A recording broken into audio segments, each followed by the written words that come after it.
What no one realised was that these were the delusions of paranoid schizophrenia, and that just hours later, 3-year-old Alia Jama would be dead by her own mother's hand. Mark Worthington, BBC News, Birmingham Crown Court. Now let's get all the day's business news. Susanna has joined us. Hello. Hi there, we're talking oil companies' bumper profits this hour, because in the last 30 minutes or so we've just heard how Exxon Mobil had performed in the third quarter. Net income was up 55% over the same period last year at the world's largest publicly traded oil company. It reported net income of over $7.35 billion. That's over £4.5 billion. And this follows on from results from Royal Dutch Shell, Europe's largest oil company. It also reported a rise in profits. They hit £2.2 billion in the third quarter, up from £1.9 billion in the year before.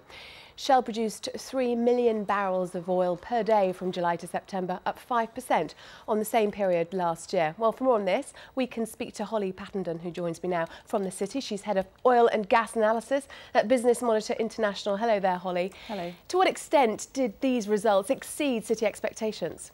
They did exceed city expectations, yeah, by not a massive margin, but by quite a considerable margin. So, yes, they are looking pretty positive. Even so, look at Shell, for example. It's still planning efficiency drives, planning to axe around 7,000 people worldwide. Why is this, given that they've just announced these bumper profits? It's all about controlling costs and making sure that the company can become much more efficient in its operations. And we're seeing a lot of the oil majors doing this, basically shrinking in order to grow in the longer term.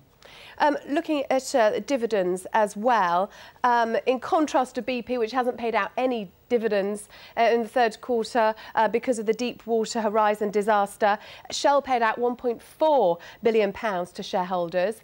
Certainly, investors in BP backed the wrong horse, didn't they?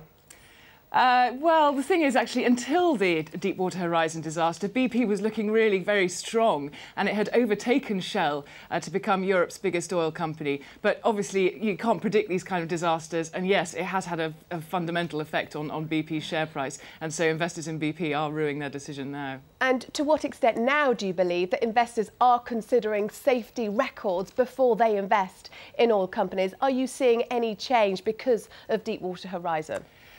Well, investors invest in oil companies mainly to benefit either from share price appreciation or from the dividends. Obviously, safety is very important, but I think investors are going to still make their decisions based on what kind of returns they're going to expect.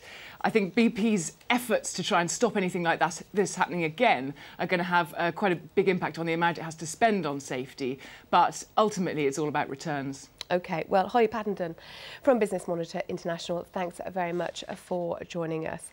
So before we go, let's take a quick look at how the markets have been faring so far today. The FTSE 100, as you can see, good performance so far, up over 1%, up 60 points.